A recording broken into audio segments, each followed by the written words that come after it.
전립선암도 마찬가지로 진행 정도에 따라서 치료법도 다 다양할 거고요. 예.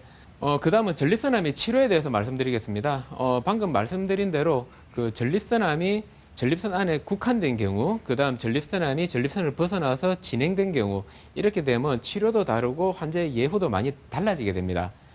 전립선암이 전립선에 국한된 초기의 경우에는 이런 뭐 적극적 관찰요법, 방사선요법, 수술 이런 다양한 요법을 시행하게 되는데 5년 생존율은 99%로 뭐 거의 이 질환으로 의해서 사망하는 경우는 없다고 봐도 될 정도인데 방금 말씀드렸듯이 전립선을 벗어나서 암이 생겨난 경우에는 호르몬이나 방사선 혹은 항암 화학요법 등을 시행하게 되는데 이때는 5년 생존율이 32%로 확 떨어지게 됩니다.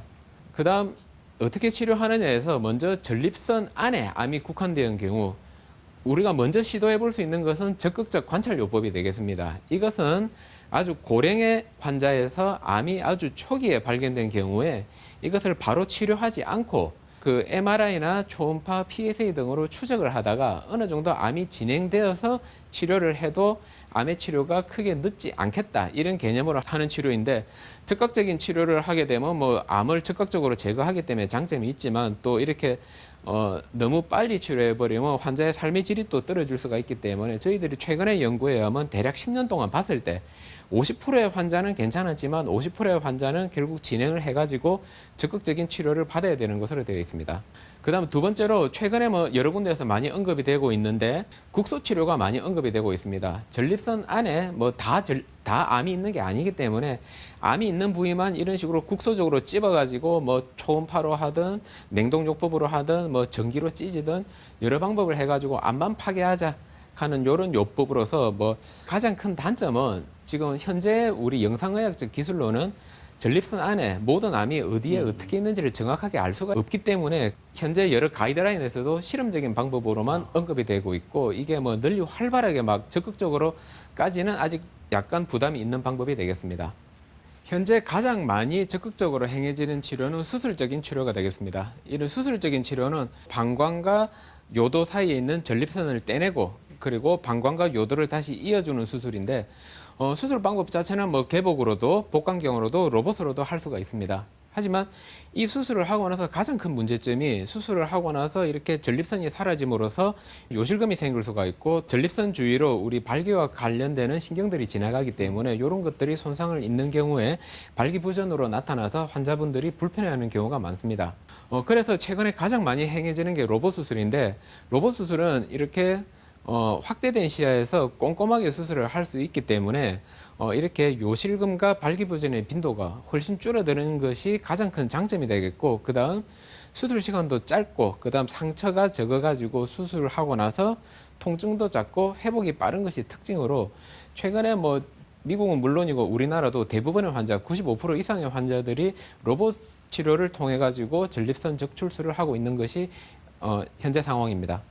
고령 또는 동반된 합병증으로 수술적인 치료가 어려운 경우에 이런 근치적인 치료를 목적으로 방사선 치료를 많이 하게 됩니다.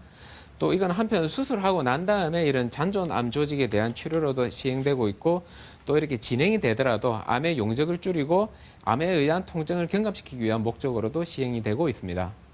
그다음 암이 전립선을 벗어나서 진행된 경우 이런 경우는 저희들이 호르몬 치료를 하게 됩니다. 호르몬 치료는 전립선암은 이렇게 남성 호르몬에 의해서 증식을 하는 특성을 가지고 있기 때문에 이렇게 남성 호르몬을 차단하여서 호르몬을 끊어주면 암이 어느 정도 진행이 억제가 되게 됩니다. 그렇기 때문에 이런 전립선암이 국소 치료가 효과가 없거나 또 전이가 됐을 경우에는 시행하게 되는데 80~90%의 환자에서 일시적으로 전립선암이 호전을 보입니다. 하지만 문제는 이게 계속 영구적으로 지속되는 치료는 아니기 때문에 아주 이렇게 진행이 빠른 암인 경우에는 한 6개월만 사용해도 효과가 없어져 가지고 PSA 수치가 다시 올라가는 경우가 많습니다. 이렇게 그 전립선 암의 호르몬 치료에 더 이상 반응하지 않는 이런 전립선암을 거세 저항성 전립선암이라고 하는데 이런 경우에는 최근에는 그 더욱더 그 적극적인 치료로 뭐 2차 호르몬 치료 혹은 기존의 그 항암 치료 이외에도 2차 항암 치료로 뭐 카바지탁셀 이런 다양한 치료를 사용하고 있고 현재 우리나라 국내 실정에서는 이 모든 치료들이 그 보험급여로 사용할 수가 있게 되었습니다. 생존율을 중심으로 해서 다시 한번 설명 주실까요? 표를 보시면 그 현재 주요 암종별 5년 생존율 추이인데 저희 전립선암을 보시면 최근에는 이게 모든 등급의 전립선암을 통틀어 가지고 5년 생존율이 94%까지 나오고 있습니다. 그렇기 때문에 지금 다른 암과 비교했을 때 압도적으로 전립선암은 예후가 좋은 것을 알 수가 있기 때문에 더더욱 조기에 발견하는 것이 중요하다고 말씀드릴 수가 있습니다. 네. 자, 그럼 결론입니다. 전립선암은 남성에서 가장 흔하게 발생하는 암이지만 다행히 가장 진행이 느린 암 중 하나입니다. 특히 이거를 초기에 발견할 경우에 이런 국소적인 전립선암은 수술적인 치료로 완치까지 가능한 실정이기 때문에 50대 이후에 이런 정기적인 혈액 검사를 통해 가지고 암을 조기 발견하는 것이 무엇보다 가장 중요하다고 말씀드릴 수가 있습니다.